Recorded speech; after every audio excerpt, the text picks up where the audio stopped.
Oba, seguindo com as nossas aulas aqui, vamos continuar falando sobre os movimentos notáveis e vamos falar sobre o MUV, que é o movimento uniformemente variado. O objetivo então dessa aula é conhecer e utilizar a descrição do MUV.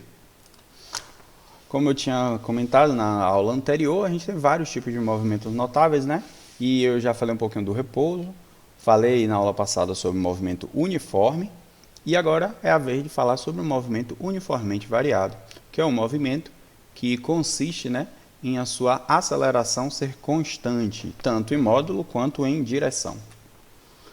Então, fazendo essa consideração de um movimento, né, uniformemente variado, ou seja, um movimento com aceleração constante, a gente tem que a dependência temporal dessa aceleração, dessa grandeza cinemática, ela não existe. Então, ele é constante com o tempo. Dessa forma, a gente pode, a partir da aceleração, buscar saber logo qual é a dependência temporal da velocidade. É isso? Se a aceleração é constante, a gente vindo aqui usando as relações diferenciais e integrais, né, dessas grandezas, a gente tem que a velocidade ela vai ser dada a partir da integral, né, da aceleração em função do tempo, mais a velocidade inicial. Então, se ela é constante, ela vai ficar integral da constante dt mais v0. Então, a integral da aceleração em função do tempo vai dar o quê? A própria aceleração vezes o tempo, mais a velocidade inicial. Significa então que a velocidade dependente do tempo, a nossa velocidade instantânea, ela será dada pela velocidade inicial mais a aceleração vezes o tempo. Certo? Então a relação que a velocidade tem com o tempo é uma relação linear, que obedece aqui essa função de primeiro grau. Já a posição a gente obtém integrando a velocidade, né? Então, ó, a integral da velocidade em relação ao tempo mais a posição inicial vai dar para a gente a posição instantânea. Mas a velocidade em função do tempo, ela é escrita desse jeito que está aqui, ó, que é v0 mais at ao quadrado, mais at, né? Então, como é que a gente faz isso daqui? A gente vai fazer a integral de cada uma dessas partes. A integral de v0, lembrando que v0 é uma constante, né? Que ela é a velocidade inicial.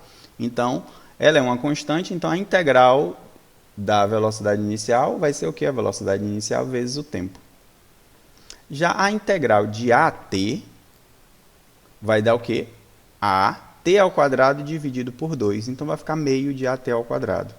Tudo isso aqui somado à posição inicial que eu coloquei aqui na frente. Então a posição instantânea do corpo, a posição do corpo em qualquer instante de tempo, vai ser dada a partir da posição inicial, mais a velocidade inicial vezes o tempo, mais metade da aceleração t ao quadrado. Beleza? Então, a gente vê que a velocidade ela tem dependência linear com o tempo, enquanto a posição tem uma dependência quadrática com o tempo. Ok?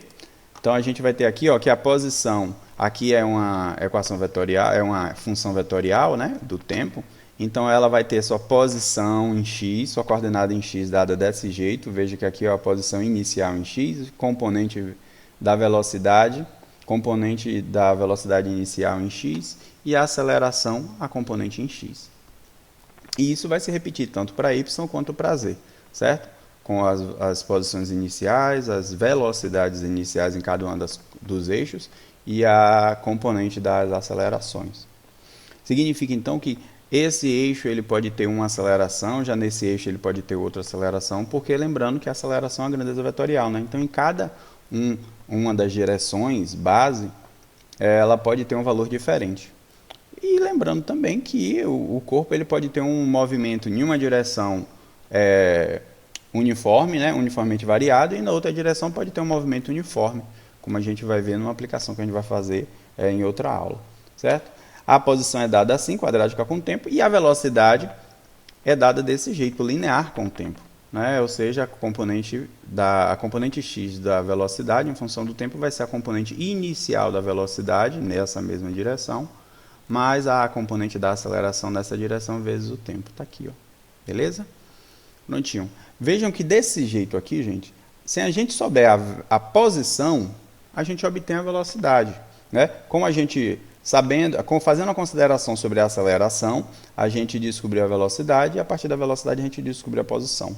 Dessa forma, toda vez que a gente estiver tratando de um movimento uniformemente variado, que de alguma forma a gente possa saber, conhecer ou até considerar que a aceleração é constante, a gente não precisa mais fazer o cálculo das integrais. A gente vem aqui direto e já sabe que a posição é quadrática com o tempo.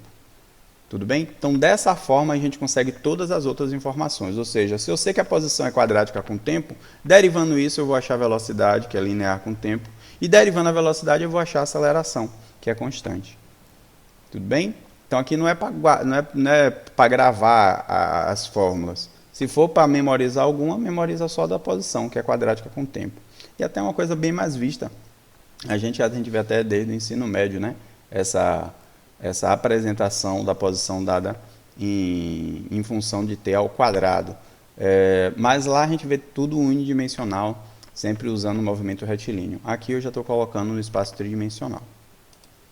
Vamos fazer um exemplo aqui então. Ó, na figura abaixo, a partícula A, que é essa partícula aqui, se move ao longo do eixo y igual a 30 metros. Ou seja, ó, esse valor aqui ó, é 30 metros em y, né? E ela se move só nessa direção, certo? Com velocidade constante paralela ao eixo de x. Ou seja, a velocidade dela é constante. Olha que massa. A velocidade constante remete a gente a que tipo de movimento? Movimento uniforme. Não movimento uniformemente variado, movimento uniforme. Isso já vai ajudar a gente e muito, né? Vamos seguindo. A gente tem aqui ó, que no instante em que a partícula A passa pelo eixo y, ou seja, quando ela está aqui, né, nessa posição que ela está, a partícula B deixa a origem. A partícula B está aqui na origem, ó, ela deixa a origem com a velocidade inicial zero, ou seja, ela está aqui parada, e ela só começa a se mover quando essa daqui passa pelo eixo de y. É o nosso instante inicial, com aceleração constante, ou seja, a partícula B ela sai daqui com velocidade zero, mas começa a aumentar a sua velocidade por causa da presença da aceleração, certo? E a aceleração está aqui, ó, com angulação específica. Então, para θ igual a 35 graus, que é essa aqui, as partículas colidem 2 segundos depois que A passa pelo eixo de Y. Ou seja, 2 segundos depois que ela anda aqui, elas colidem, porque θ é 35 graus. Quais os módulos da aceleração de B e a velocidade de A? Então, qual é o módulo da velocidade de A e qual é o módulo da aceleração de B? Como é que a gente pode descobrir isso? Né? A palavra-chave disso daqui é porque eles colidem. Como ele quer saber, como ele já deu informação para a gente sobre a possibilidade de eles colidirem, a gente já tem que ver que as posições dele, para eles colidirem, as posições têm que ser iguais. Não é isso? As posições têm que ser iguais. Então, se eu quero saber a aceleração e eu quero saber a velocidade, eu posso usar essa relação aqui. Ó. Eu posso chegar e descobrir, ó, eu sei que em 2 segundos, depois que eles passam dessa posição, eles colidem. Então, eu vou botar que uma posição é igual a outra posição. A posição de A é igual à posição de B. E aí eu vou ter uma equação. E essa equação deve gerar, né, as minhas variáveis, que eu estou as incógnitas, quer dizer, né, que eu estou procurando aqui. Veja que o que está sendo solicitado é a aceleração, que é constante, a aceleração de B, que é constante, e a velocidade de A, que também é constante. Então, tanto faz, em qualquer momento aqui ó, vai ser sempre constante. Se a velocidade de A é constante, a gente tem que isso aqui vai ser um movimento uniforme. Então, a gente já sabe como a posição é dada em função do tempo. E como B aqui tem a aceleração constante, a gente sabe também que isso aqui é um movimento uniformemente variado. Então, a gente sabe como a posição também vai ser dada em relação ao tempo. Então, isso aqui vai ficar como? Ó, a posição em A vai ser posição inicial, que é zero, tá vendo? Ó? A posição inicial no eixo de x, né? Em x ela é zero, vezes a velocidade em x vezes o tempo, tá? Ou mais a velocidade em x vezes o tempo.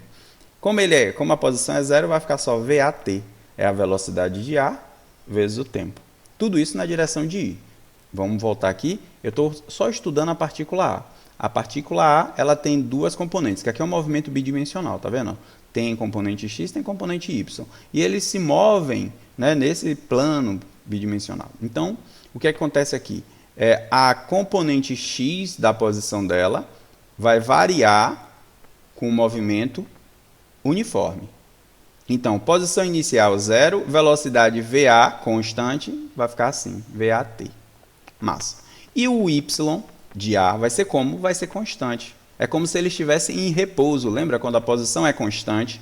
Quando a posição é constante, o corpo está em repouso. Nesse contexto, ele está em repouso apenas no eixo de y. No eixo de y ele não muda. Então, aqui, ó, No eixo de y, eu vou botar aqui YAJ. Beleza. A gente já tem aqui ó, como a posição de A varia com o tempo. Vamos agora escrever a posição de B. Olha o que acontece. Posição de B, eu tenho aqui ó, que ela varre desse jeito. Então, em x, primeiro. Em x, posição inicial, 0. Velocidade inicial, 0 também, porque na questão diz que ela saiu do repouso. Certo? Então, aqui ele vai ter uma aceleração em x. E que valor é essa aceleração? Veja que aqui eu tenho um módulo da aceleração, né? Que eu estou chamando aqui ó, de AB, mas né, eu estou estudando só em x. Então, eu tenho que pegar a componente dessa aceleração.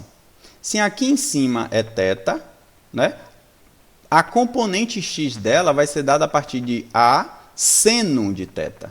Beleza? Porque ó, a componente x funciona como se fosse o cateto adjacente, o cateto oposto desse triângulo retângulo.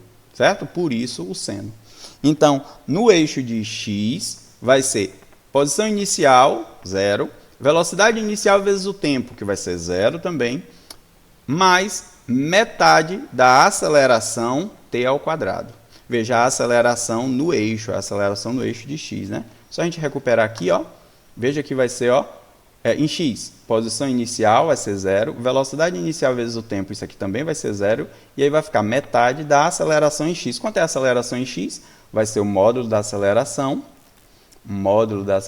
vezes o seno, t ao quadrado na direção de y. Na direção de y vai ser uma coisa muito parecida. Ó. Qual a posição inicial? 0. Velocidade inicial, 0 também. E a aceleração vai ser uma componente, né? Mas aqui agora ó, ela está representando o cateto adjacente do triângulo retângulo. Então, isso aqui vai ficar como se fosse o cosseno. Então, vai ser módulo vezes cosseno.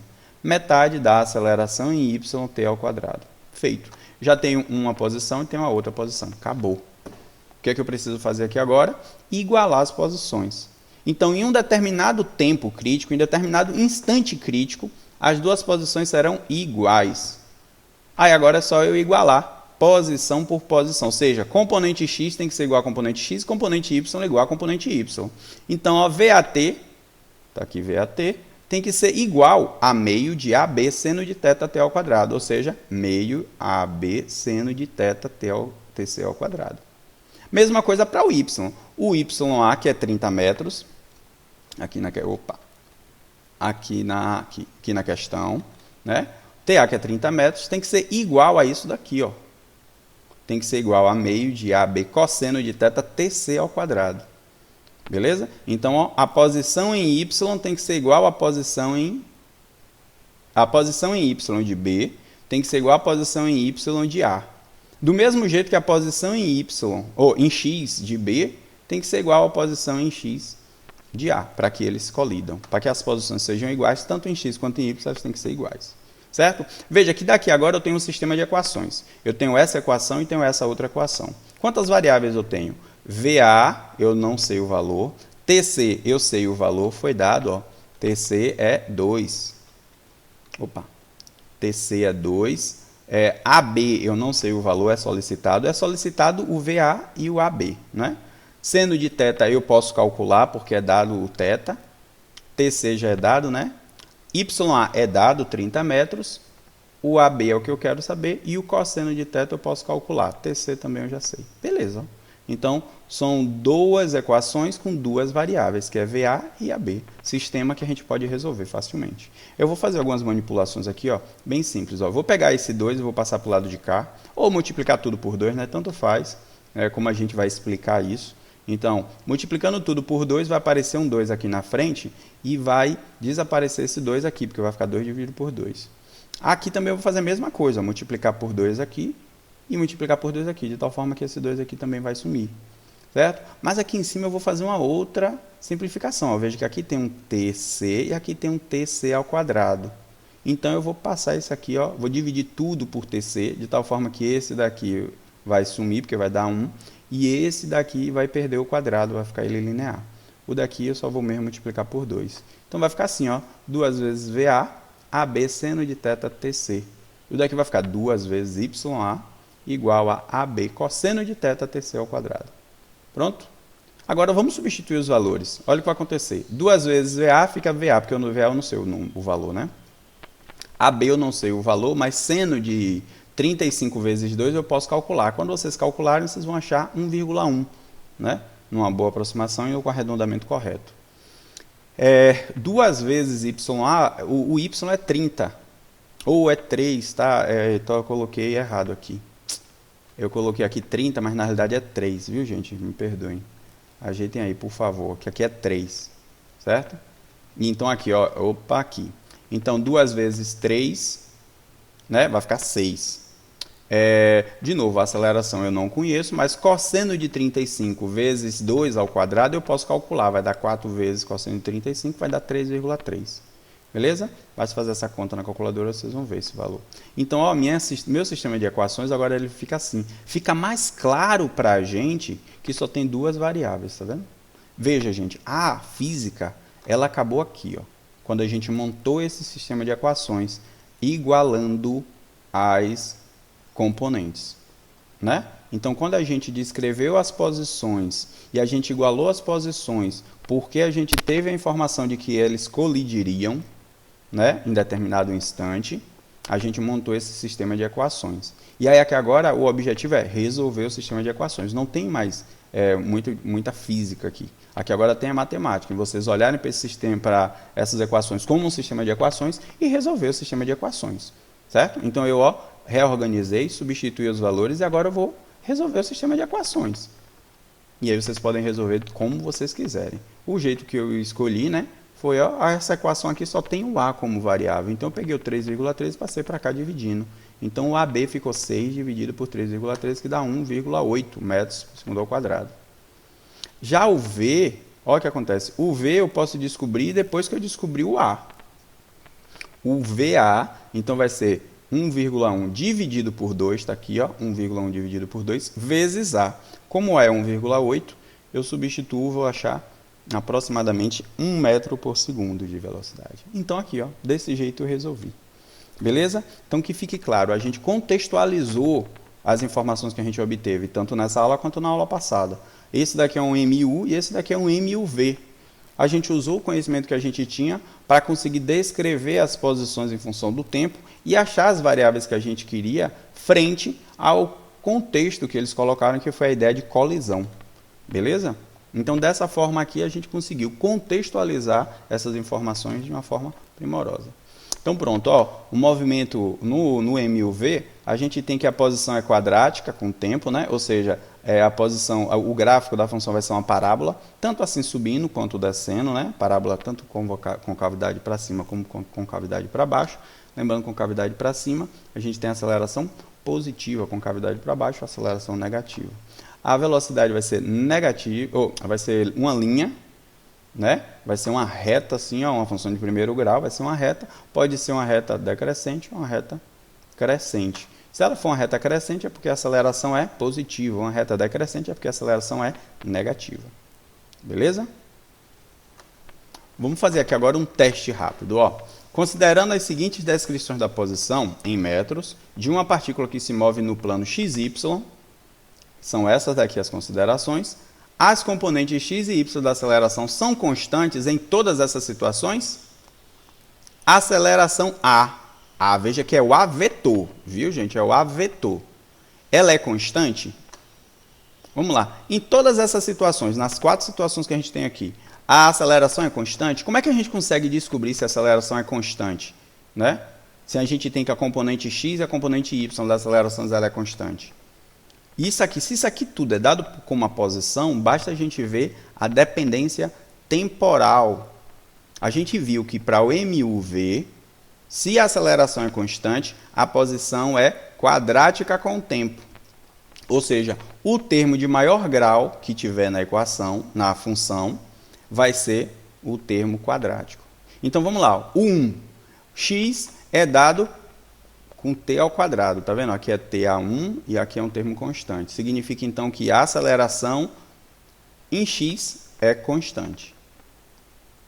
E aqui é também constante? É constante também, tá vendo? Ele tem o termo de t elevado a 1 e o termo de t ao quadrado. E o termo de t ao quadrado é o maior termo que tem, é o de maior grau. né? Então, ó, na condição 1, a componente x e a componente y são constantes. A componente x e y da aceleração são constantes. Veja que eu não preciso derivar, não preciso fazer nada. Se eu quiser derivar, eu também posso derivar e eu vou achar até o valor das velocidades, das acelerações. Mas para eu saber só se a aceleração é constante ou não, não preciso. Basta eu olhar aqui, ó, e ver que ela é quadrática com o tempo. Beleza? Então, ó, se a posição é quadrática com o tempo, tanto em x quanto em y, eu tenho que as componentes, tanto em x quanto em y, da aceleração são constantes. Certo? Então, a aceleração como vetor também é constante. E a 2? E a 2 de cara ela já não é em x, ó. X está t ao cubo, tá vendo? Ó? Já foi. Não, aqui, então a componente x da aceleração não é constante. Já a componente y é, ó, o t ao quadrado, né? Na 3 aqui, então, ó, a componente y é constante, a componente da aceleração, né? A componente y da aceleração é constante, mas a componente x não é. Então, a aceleração como vetor não é constante, porque só uma componente dela que vai ser constante. Na 3 aqui ele já apresentou de um outro jeito, ele não separou x e y, ele está usando em termos de vetores unitários, tá vendo? Então, a componente x é 2t ao quadrado, ó, aceleração constante, né? Se a posição é dada com t ao quadrado, já aqui, ó, eita, aqui tem um erro. Isso daqui eu acho que não existe esse igual, viu? Alguma coisa do livro aqui. Mas, em suma, então esqueça esse igual, né? Não existe esse igual, que vai ficar 4t. Veja, então, que essa posição, ó, ela é linear com o tempo. Se ela é linear com o tempo, como é que a posição é linear com o tempo? É um movimento uniforme, né? É um movimento com velocidade constante. Um movimento com velocidade constante tem aceleração constante e igual a zero, né? Então, a gente pode dizer que a aceleração desse daqui também, ó, aceleração como vetor, também é constante. Ok? Massa. Vamos lá para a quarta. A quarta a gente tem aqui, ó, a componente x já com t ao cubo. Já descarta automaticamente, né, a possibilidade da aceleração como um todo ser constante, porque o termo em x já não é constante. E aqui a gente tem, ó, um caso de repouso em y, né? A componente y da posição é constante, significa então que a velocidade em y é zero e a aceleração também é zero. Beleza? Então, ó, no caso 4, a aceleração não é constante. Nesse caso aqui, ela é constante. Nesse outro caso, não é constante por causa de t ao cubo. E nesse caso aqui, ela é constante. Prontinho? Um desenvolvimento que a gente pode fazer é a equação de Torricelli. A equação de Torricelli ela é obtida como? Ela é obtida no contexto unidimensional, quando a gente quer considerar apenas o movimento em uma dimensão. Então, eu vou considerar aqui a dimensão x. Então, eu vou pegar só o movimento em x e, dessa forma, eu vou escrever a velocidade aqui sem o índicezinho em x, mas representando a velocidade apenas em x. Certo? Então, eu sei que quando a aceleração é constante, a posição é dada desse jeito, ó, com t ao quadrado, né? E se eu derivo isso daqui, eu acho a velocidade, que é dada assim, ó, linear com o tempo. Pronto, a equação de Torricelli ela é obtida quando a gente elimina a dependência temporal. Ou seja, eu vou substituir o tempo, vou isolar o tempo em uma dessas equações e vou substituir na outra, certo? E aí eu vou tentar simplificar o máximo que eu puder até surgir essa equação de Torricelli. Aí veja que a equação de Torricelli é uma equação que não tem dependência temporal explícita. Essa daqui, ó, tem dependência temporal explícita, essa aqui tem, a equação de Torricelli não tem. Beleza?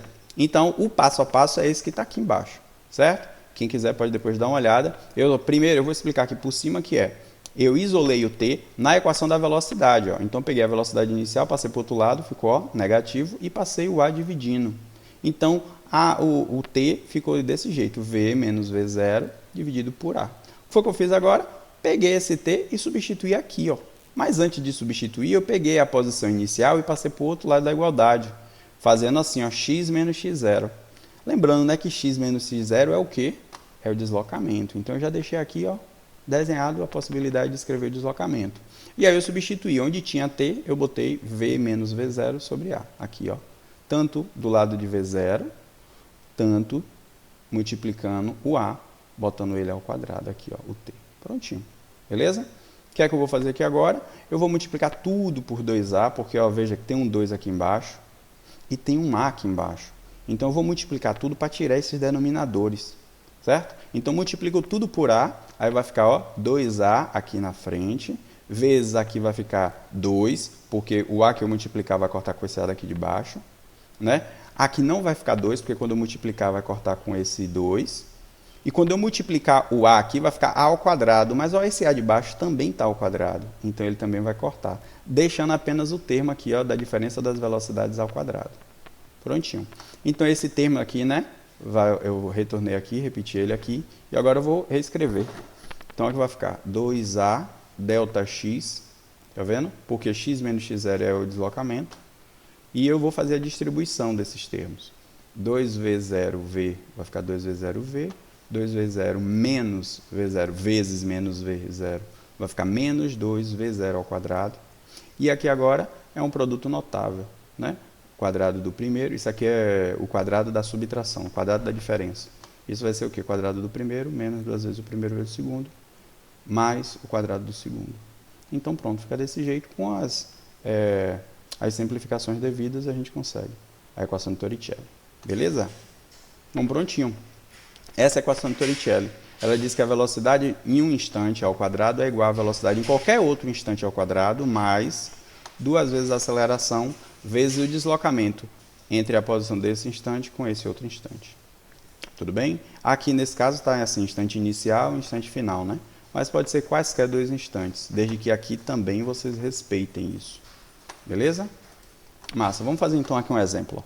Um elétron com velocidade inicial v0, né, que está aqui dado o valor, veja 1,5, 10 a quinta metros por segundo, penetra em uma região de comprimento L de 1 centímetro.